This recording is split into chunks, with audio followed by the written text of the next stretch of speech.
Hey, it's another episode of Bonafide podcast featuring the one and only Miss Sophia Sanchez. Hi. Hi guys, how are you doing today? Hello guys. So How are excited to you be on doing? the Becky. I'm How doing are you good, doing? feeling great, excited, a little bit nervous, but that's okay. Just super excited to be on the podcast. Tell my story about it. Oh, I'm glad to hear that. But it's hey, you get all the jitters out and everything, so it's all good. But I do love your headphones. It looks like it reminds me of those gamer headphones that people like to play games. It reminds me of those. So Yeah, I really like to play games sometimes, but right now these headphones are for more for work, so got them for work. I know that's right. So let's get it started. So Miss Sophia, can you tell us like how you got to where you are in your sports journey? I got from my sports journey when it all started from high school, basically St. Pius in Houston, Texas. Started off cross country, track and field, and I was like into that sport because the past couple years I don't know which sports I want to get into, like soccer, volleyball. They weren't really my calling. When I do like cross country and track and field, it's like just basically running. That's when I felt like this is me. I felt like I'm just running and no one could stop me. And when my past coach Ryan Donner talked to me about like, hey, come by University of St. Thomas, run with us. I was like, that seems pretty cool, because I was about to sign with, think about Austin College, but somehow University of St. Thomas, like Houston, Texas, was like a calling towards me. The environment, how small it was, how close with people are. I just really like the environment. So, and I started running with them for the past 5 years, just continue with my master's. And recently, I'm just graduate my master's degree. So it's been like so long journey for 5 years of like running and doing like all the pressures of doing computer science and all that. Just come here at this moment. Just looking back was a experience. It was really my story that took like so much dedication, perseverance. For sure. And girl, congrats on masters. Thank you, Ashley. Thank you so much. So my question for you is, I think you told me that St. Thomas was a D2 or D3, I think. It's a D3 school. Yes, it's a So D3 school. so my question for you is, there's so many a lot of people like to downplay D3 competition Mhm. like it's below them, but my Mhm. question for you is what are some of the misconceptions when it comes to Division 3 competition? I think people like downplay us with Division 3. It's more like Division 3 can play with them. Like we compete like here in Houston, Texas with like Rice University, U of H. We compete with some D1 schools here at Houston in the track and field, and we could compete with them in those tracks. We may not be the best, but we can literally compete them and then beat some of them. So the fact that people downplay us because we seem like blows, it's a bunch of balonies. It's literally kind of like the same thing. We can just compete at the same uh, level as them, as D1 and D2. We can compete as them. So we just have the same game, my play, and then like the same games play with them. So at the same speed. For sure, because I mean, there's so many D3 like schools, like, and I literally had Raquel on here not too long ago where she explained like the D3 level, like how she transitioned from D1 to D3. Hmm. Like, it's a lot of people don't understand D3s don't offer scholarships, like, Hmm. athletics. It is all academic, and you have to, like, say if you do want to go athletics, it's a lot of it is tryouts. Hmm. And I know like my sister was a D3 college softball player and succeeded. So like people gotta stop with the downplaying like the lower supposedly the lower levels because Hmm. D1, D2, NAIA, D3, JUCO. If somebody's looking at you and see potential in you, that means they see something in you. Like don't dismiss that. That's not only a privilege, that's a blessing too. So Yeah, and I think Raquel and I could look at each other's like we did is though we play hard, we work hard in every way to like we make sure on top of it, and we just do like the same gameplay as D1. Like the fact they doubt us seems wrong towards them. We just we can run faster, we can play harder, we can play the same mindset with them. So For sure. And my question for you is, we met at AthleteCon. A lot of people don't know yeah, this. We met yeah, at AthleteCon, and my question for you is, first of all, shout out to Sam Green for AthleteCon 2.0. yeah. Like, shout out to Sam. But my question for you is, what was it like to, you know, be at AthleteCon 2.0, and how impactful was it for you to be able to be part of that group of people? Being the Athleticon 2.0 at first was really exciting. Like I always tell like my university, since I'm like really close with them, I told like my athletic director towards my career center where I used to work. I told them like, "Hey, I'm going to Athleticon." They were so excited, and then like I told my parents about it, and then they were excited too, but a little bit nervous. But when I went over there, it was like it was a lot. I would say it was a lot of things, especially coming from a introverted person myself, like very shy, but tends a little bit carefully cautious. It was a lot, but I learned a lot of things.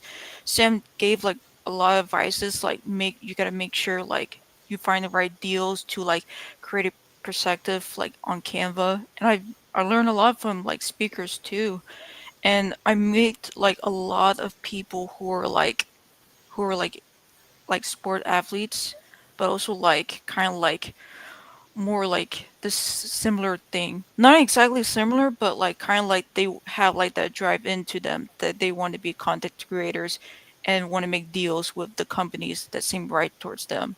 And to me, I learn a lot from different people. I also learned like a lot of companies, and they have like interesting things going on from athletic.org towards like mine home turf, especially shout out to Alice, who was a really sweet lady and talk about her speech so much. And that's her story moved me so much that I want to look at myself in the mirror like I want to grow. Like I wanted to be like independent because I still live with my parents a lot, and like I feel like Con 2.0 gave me some sort of encouragement. Even though I still had the shyness, it took some time to realize like it's moving. It's gonna move me up. Slowly, slowly it's gonna move me up like up in the sky like one day be like, wow. It was a lot, but it really make a big impact on me in a good way. For sure, like because we were at the rooftop party, and you were like the first one. I think you were there, and I was like, she's so like, I could just tell you were in the way you're like, you seem shy, but I don't want to like be so like just like, and then it's like, but like you such a sweetheart, and like to me, I was like, she's so adorable. It's like, but I definitely appreciate, you just being yourself, like just because like, a lot of people like to feel like NIL is just D1, but I Mhm. literally have to tell like different people, that I connect with or like that's in college and stuff like D1. I mean, NIL doesn't just equate to D1. You could Right. be D3, D2, NAIA, everything. Like NIL is for everyone. Like it's just for everyone. Like, and I think for me, like just learning more about it too. Like this was my, as Sam said, this is my third athlete con event, like overall that I went to, and just like seeing and connecting with different athletes because I advocate the athletes and their mental health, and which leads to my question is, I always say athletes are humans first. Mhm. So how important, as for you, how important is mental health to you?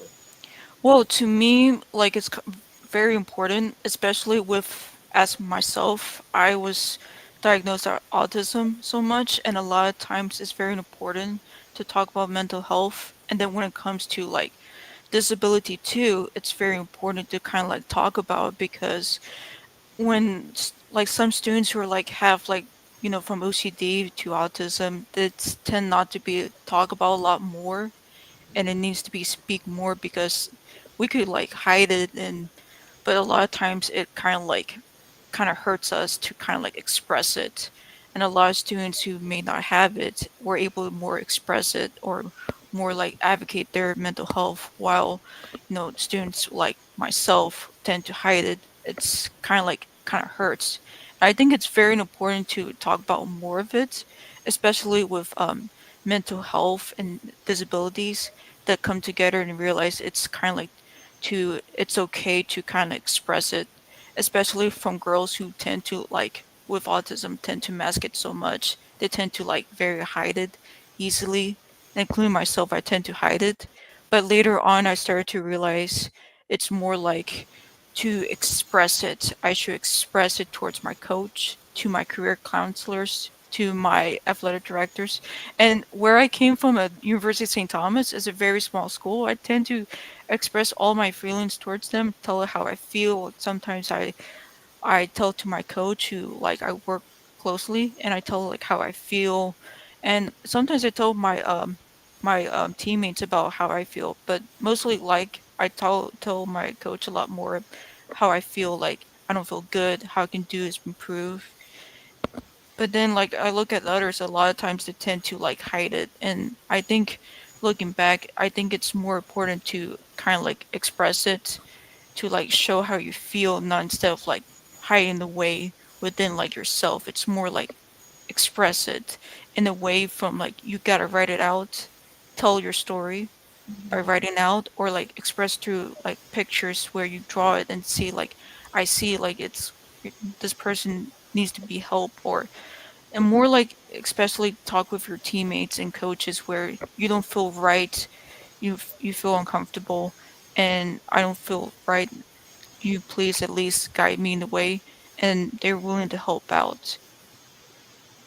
For sure. And it was interesting the way you kind of opened up to me about that because, like, it was crazy. I was like, I'm trying not to cry at athlete con, mind you. I'm like learning and stuff. And I'm trying not to cry. And Mhm. then, like, to me, it's like for me, like, I felt so alone because, like, man, like, people don't understand. Like, and I felt what you said, like, for girls, for girls that are on the autism spectrum, we try to mask ourselves, like Mhm. try to mask with emotions, like just try not to. And I think that's a lot because for us, like I know for me, trying to mask it don't work for me. Like Yeah. it's the facial expressions, or it's like I'm more outgoing, more vocalizing. But at the same time, it's like, man, I gotta hide it and everything, and it don't work. Especially if like you're around people and they recognize you, what like if they recognize certain things that you probably express and stuff, man, it's like, man, I try to hide it. It don't work. So Yeah, it doesn't work that way. And I feel the same way like you, Ashley, because a lot of times when I try to hide it, it's kind of like I'll do it for a short time, but then all of a sudden it just drains me. And I just felt like when I grow older, it's like I should tell about my story more. And you also come out like, and it's really incredible what you're doing right now, expressing like those like you're diagnosed as autism, like another woman out there like you. Like it's really great to see another woman with autism, because I don't see like a lot. Maybe there are athletes who are in the disability spectrum, like disability from OCD to autism, but I don't see like, kind of like tell their story. And as I noticed, it's just like, dang, like how come they didn't tell their story about it? And it's kind of like to me, like very concerning. They don't tell their story about like being on the not only from the autism spectrum, but more like from like Tourette syndrome to OCD. yeah, because I think like a lot of people don't understand it's a spectrum for a reason. Is there's no, and I had to like literally. Then I started doing the series of breaking down the misconceptions of autism because there's so many things that a lot of people feel like you could tell somebody like, and then they'll have that this comment where you don't, it's like you don't look like it, or you don't look. Yeah. I'm like, no, you cannot say that at all. There's no, and I literally have to tell people there's no specific look when it comes to autism, and I literally have to remind them because it is a spectrum. It varies by different social communication aspects of the settings, and I think a lot of people tend to forget that, Yeah. or they don't forget it. They just Hmm. don't want to take in it. So I think for me, like just breaking down all these misconceptions about it, like and especially from the perspective as well as a woman in sport having to explain it, like for me it's like, being around sports areas, sometimes it's like, dang, you don't see a lot of like you said, you don't see a lot of people or hear a lot of people. And I feel like, for us it's kind of relieving and, just what's it called? Finally just being able to speak about it in ways to where hopefully it is understood finally. But at the same time, I feel like, there's going to be times we still have to teach people because I literally have to break down. There's a difference between awareness versus acceptance. And for those that don't know, awareness versus acceptance, I always compare it to like, the difference between hearing someone and listening to someone. So like when you hear someone, it's like, yes, ma'am, no, ma'am, and goes in one ear out the other. Listening to someone when you're being empathetic, and you may not understand what that person's going through, but you listen to them, you actually like being a safe space for them. Awareness is like you know about it, little bit of it, little you know a little bit about it, but you tolerate with that person. Hmm. But acceptance is embracing and appreciating and accepting them. While you may not understand what a person is going through, you still embrace them. And acceptance actually leads to inclusion.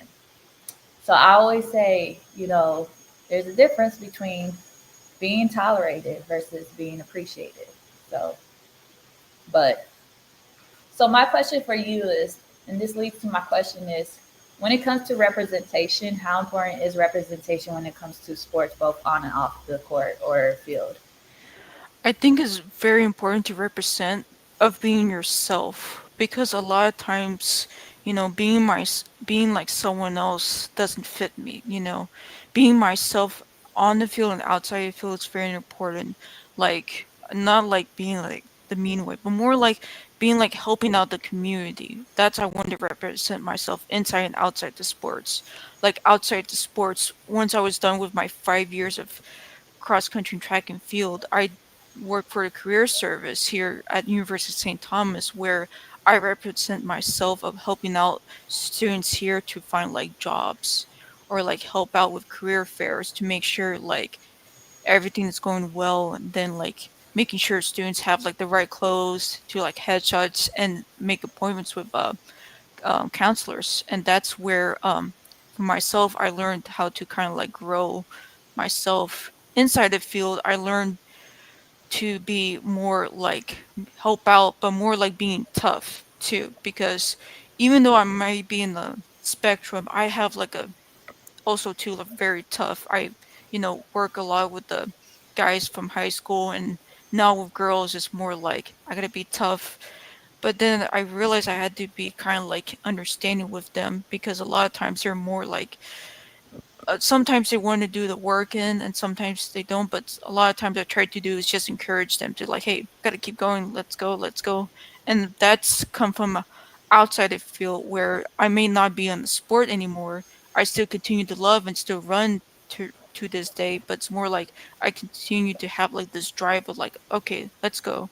Even though like there's some days I might have that little motivation down, I still have that little driving in me to like, hey, we got to do this, we got to do next. So it's very important to have at least the perseverance, the drive, and the motivation with optimism inside of yourself. For sure. And my question for you is, who would you say kind of inspires you both on and off the field? Like, who are some people that you feel like inspires you both on and off the field? Well, it's mostly there's my parents who inspired me to, be tough. You gotta push yourself and go towards the limit, not off the limit to make sure you go out there. There's basically the place I worked at from last year helped me to grow, like to be like, hey, you gotta represent yourself and be out there and help out the community. And then there was like my team that basically did, even though sometimes I may like, I don't miss them. But a lot of times I look back like, wow, I kind of do miss them. Even though I try not to look back, I still kind of do, even though like I gotta move on, but like I still do. Like it's kind of weird, but like they kind of do is like try to have some little good, but at the same time being myself. And a lot of times I watch like a lot of anime, cartoons, and comic books where it's like they like to be in themselves to help out people and help out the people, encourage everyone to be, but they're being like their self. And I really like the message of being myself in a good way where I get to do is go be so encouraging while understanding my coincidence and having fun basically is of being having fun and realizing that everything can be beautiful outside of this world. For sure. Hey, you can't go wrong with anime, okay? Yeah, yeah. Anime anime is very interesting. Like I'm I remember having people like order like anime posters that I had created before and I'm like, okay, cool. I didn't realize people love anime that much. But okay. So but my question for you is, you know, what's it like to see the growth of track and field continue to grow, especially with like the Olympics this past year with the Olympics? What's it like to see it continue to grow, and do you hope to see it just take off? When I see that grow from, especially from the track and field, I feel like a lot more students are getting more encouraged to join the sport. And I like to see more encouraged, especially with the girls. There are a lot more guys lately, especially when I look back in high school. There's been more guys lately signing up for cross country and track and field, but when it comes to girls, there weren't a lot. Now there's coming more girls coming in. It's not a lot, but still more girls are getting more encouraged to at least try out for at least cross country and track and field. Like a lot of girls may join track and field, but when it comes to cross country, it's a whole different story, you know? Like doing the longer distance and outdoors, there's been more guys, but I think with, seeing today with, so many news, especially a lot of girls like on the during the marathon and the track and field, I think more girls are getting more encouraged by it by seeing like, hey, this seemed not bad. Here I can do it. It's not bad that let me have some fun on the cross country field. Let me have fun running around in circles in track and field. It can be tough, but unless you get the mental toughness within you, I think people can handle it and go out there.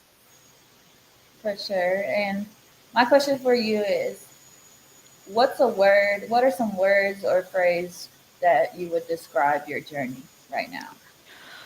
I would say challenges is one of the words that describes, and perseverance.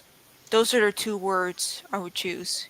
A lot of times, the challenge I have basically past years, there have been challenges from my diagnosis to like injuries to like academics from schools been challenged towards me. And right now I'm through the challenge where trying to find a career right now and trying to find some good companies. That's been a challenge for me. But another word that I'd say before was perseverance. That was the one word I would definitely choose. Even though I have challenges that occur in the past and present right now, and they may happen in the future, the perseverance is the other word I use to kind of combat that challenge. I like persevere from like my diagnosis towards like my sort of like health issues I have with ulcerative colitis I have from freshman year of University of St. Thomas, and I, worked my way through by, take medications and did like the Chevron half marathon in 2020 where I tried to prove my coach like, hey, I'm not done. I still want to do track and field and cross country. Let me do it. Let me do the half marathon, and boom, perseverance from like 5 years of track and field cross country and doing both of my bachelor's degree and master's degrees after like 5 years. And so like I did all my perseverance with hard work.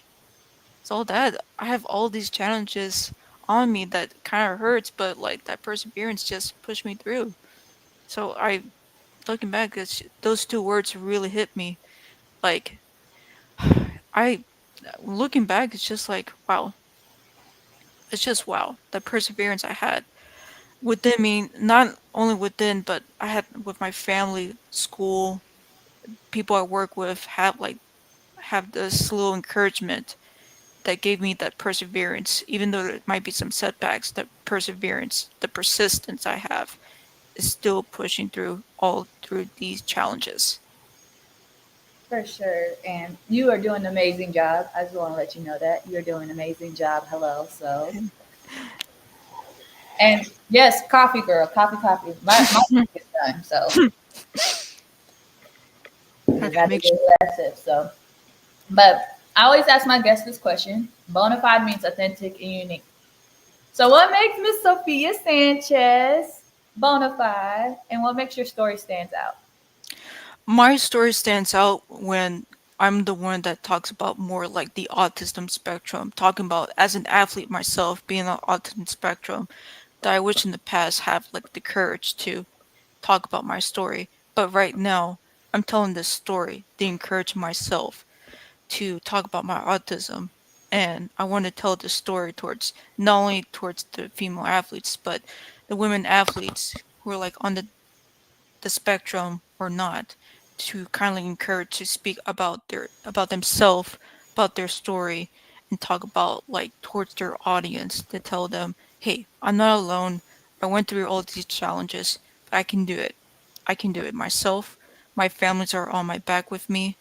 I got my teammates to help me out, coaches, and especially I have, you know, within God Himself help me to push forward all these challenges. And I want to make sure, like, who people who are on this spectrum or like other disability to make sure, like, hey, you're not alone. You can do this sport. It may look scary and all that, but with that sort of push, I think people can be out there. There's been a lot of guys out there, but I'm pretty sure women can do the same thing too. Absolutely. Hello. Let them know what it is. I'm here for it. Let them know what it is. So Miss Sophia, can you let the viewers and folks know how and where they can find you and follow you if there's any upcoming events happening for you? Basically, right now I'm just a little bit no. Basically have no events going on other than like a couple weeks. I have my own little vacation trip going on, so with my family. So it's a little vacation trip to Mexico that I need for a break with my family. But if you guys try to follow me, you guys follow me on LinkedIn with Sophia Sanchez, and my Instagram is Sophia_SAN double zeros, number 0 on my Instagram page. You heard it from the queen here first. Be sure to follow her on Instagram, Sophia_SAN00. So, and be sure to, you know, check her out for sure. And thank you guys for tuning in to Bonafide Her Podcast, episode 147. And big shout out to Miss Sophia Sanchez for coming in and sharing your story. You can check out the live replay of episode 147 of Bonafide Her Podcast after this. Thank you guys for tuning in. Peace.